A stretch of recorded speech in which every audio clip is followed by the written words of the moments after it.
Radio city podcast. So what I'm going to tell you now is a real life story.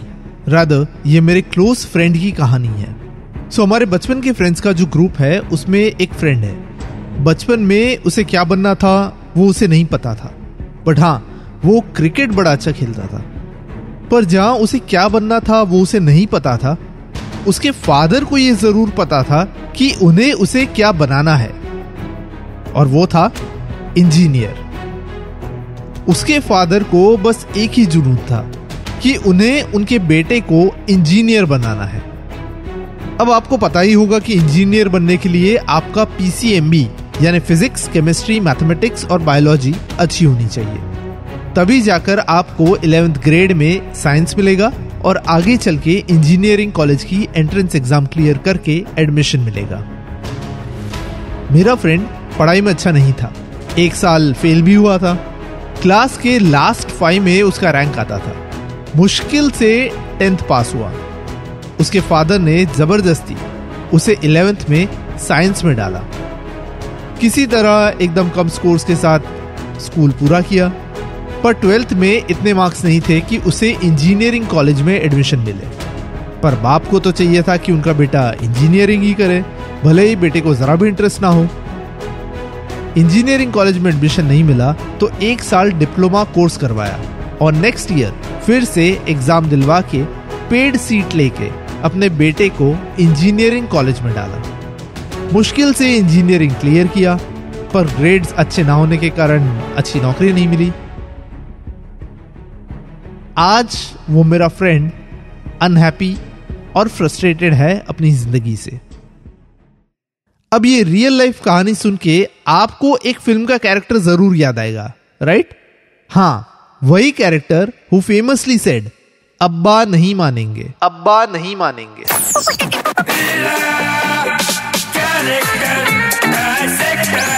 Character dissector with Atiq. अब तक आपको पता चल ही गया होगा कि मैं किस कैरेक्टर के बारे में बात कर रहा हूं। मैं बात कर रहा हूं 3 इडियट्स में से one of the idiots, Farhan Qureshi की। Farhan Qureshi played by R Madhavan is the narrator, सूत्रधार ऑफ 3 इडियट्स। हमें पूरी फिल्म 3 इडियट्स फरहान कुरैशी के नजरिए से, उसके फ्लैशबैक से दिखाई देती है। तो क्या है फिल्म 3 इडियट्स? हम सभी को पता है कि 3 इडियट्स कहानी है 3 दोस्तों की, पर एक बड़ा ही इंटरेस्टिंग ऑब्जर्वेशन है कि ये तीनों दोस्त कहानी के 3 अलग अलग स्पेक्ट्रम्स या कहे तो कहानी के 3 अलग अलग पहलुओं को दिखाते हैं।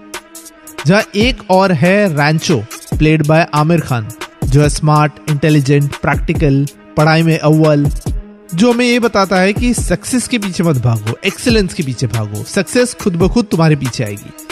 वहीं इस कहानी के दूसरे स्पेक्ट्रम पे है Raju Rastogi, played by Sharman Joshi. Opposite of Rancho, Raju Rastogi वो है जो डरा सा, सहमा सा, पढ़ाई में पुअर, इम्प्रैक्टिकल और बहुत ही ज्यादा सुपरस्टिशियस है। और इन दोनों स्पेक्ट्रम, इन दोनों पहलुओं के बीच, यानी रैंचो और राजू के बीच है फरहान कुरैशी।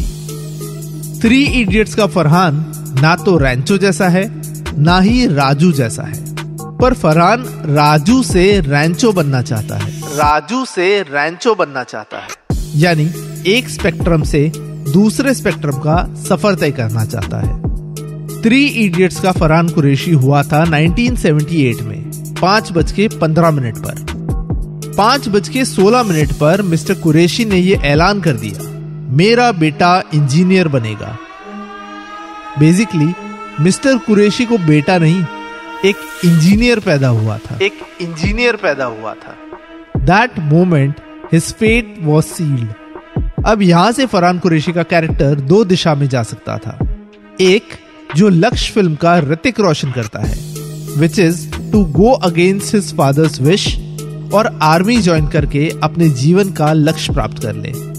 पर फरहान कुरैशी जाता है दूसरे डायरेक्शन में, जहां वो चुपचाप अपने फादर की सुनता है और इंजीनियरिंग कॉलेज में एडमिशन ले लेता है।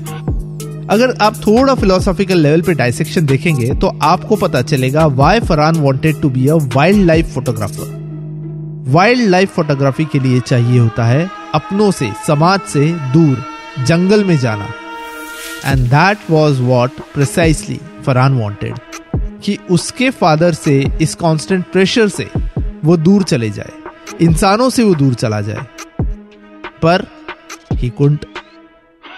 सवाल उठता है कि फरहान ने कभी रेबेल क्यों नहीं किया, अपने फादर के खिलाफ बगावत क्यों नहीं की। पीकू फिल्म का इरफान खान का डायलॉग है, ये इमोशनल ब्लैकमेल करके पेरेंट्स को पता नहीं क्या सुख मिलता है। मिस्टर कुरैशी भी बचपन से फरहान के साथ वही करते आ रहे थे। मिस्टर कुरैशी के ही डायलॉग्स को कोट करूं तो, एक ही एयर कंडीशन हम लोग अफोर्ड कर सकते थे और वो हमने अपने नहीं फरहान के कमरे में लगाया ताकि वो सुकून से पढ़ सके। कार नहीं खरीदी मैंने, आज तक स्कूटर चलाता हूँ। सारा पैसा हमने फरहान की पढ़ाई में लगा दिया। अपना फ्यूचर हमने फरहान के फ्यूचर के लिए कुर्बान कर दिया। बचपन से ही फरहान के फादर ने फरहान को इतना इमोशनल ब्लैकमेल किया है कि फरहान, जिसने अपने फेवरेट फोटोग्राफर आंद्रे इस्तवान को लेटर लिखा था कि उसे उनके साथ काम करना है, इस ब्लैकमेलिंग की वजह से उसने वो चिट्ठी कभी पोस्ट ही नहीं की। तो ये तो हुई फरहान और उसके फादर के बीच की बात। But what about Farhan and his equation with rest of the two idiots? जैसे मैंने पहले कहा, Farhan was the bridge between Raju and Rancho. पर डायसेक्शन करते टाइम मेरे दिमाग में एक और खुराफाती थॉट आया है, एक थियरी आई है। थियरी बताने से पहले कह दूं कि ये सिर्फ मेरे दिमाग की उपज है, मेरे दिमाग की थियरी है। ये राइट या रॉन्ग या फिर कन्विंसिंग या अनकन्विंसिंग हो सकती है। सो मेरी थियरी ये कहती है कि 3 इडियट्स फिल्म में Farhan had a soft corner for Rancho. Rather, Farhan was attracted to Rancho in more than friendly way. Add it up. और ये थॉट के पीछे मेरे सर्टेन ऑब्जर्वेशंस है। जो सबसे स्ट्रॉन्ग ऑब्जर्वेशन है वो है कि कैसे पूरी फिल्म में फरहान रैंचो के बारे में हर टाइम सोचता रहता था, कैसे उसे याद करता रहता था। रैंचो के बारे में कार की खिड़की से बाहर निकल के सोचना, उसे याद करके चेहरे पे एक स्माइल लाना, उसको प्रेज करते हुए गाने गाना। कहीं ना कहीं फरहान रैंचो को एक अलग नजरिए से देखता था, ऐसा मुझे पर्सनली लगता है। सेकेंड रीजन, 3 इडियट्स फिल्म में हर कोई शादी कर लेता है, यहां तक कि चतुर की भी शादी हो जाती है। जो एक बंदा सिंगल रह जाता है वो है फरहान। फरहान की शादी ना होने का कारण वो फिल्म में बताया ही नहीं है, इसलिए I am thinking in that direction too. Third reason, जब इंपीरियल कॉलेज के डीन वीरू सहस्त्रबुद्धे यानी वायरस राजू और फरहान के पेरेंट्स को लिखते हैं, तब इट्स ओनली राजू जो रैंचो से दूर होके चतुर के पास चला जाता है, पर फरहान रैंचो का साथ नहीं छोड़ता। ऑफ कोर्स आप बोलोगे कि वो तो दोस्ती गहरी थी, बट अगर राजू अलग हो सकता है तो फरहान क्यों नहीं?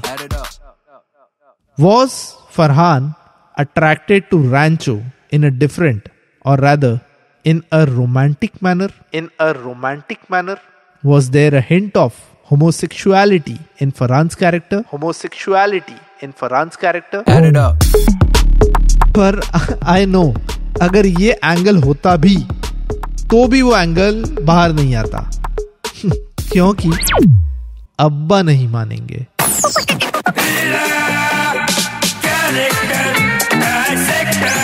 Character Dissector with Ateek. Radio City Podcast.